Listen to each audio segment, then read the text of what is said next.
အာယုံမဲကွာနှစ်ချက်ကလည်းဘယ်ရောက်နေတာလဲဟာကျွန်တော်နှစ်ချက်တွဲမိသေးတာကို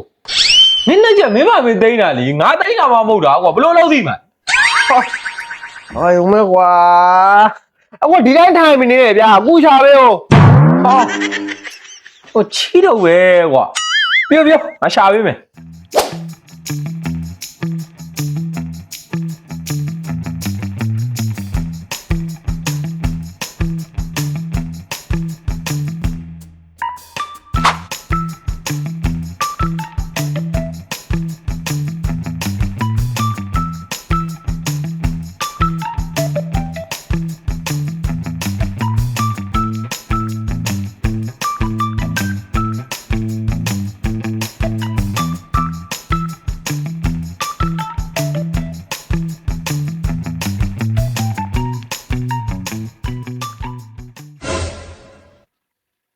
ဲ့ဒီမှာမင်းနဲ့ချက်တွေ့ပြီ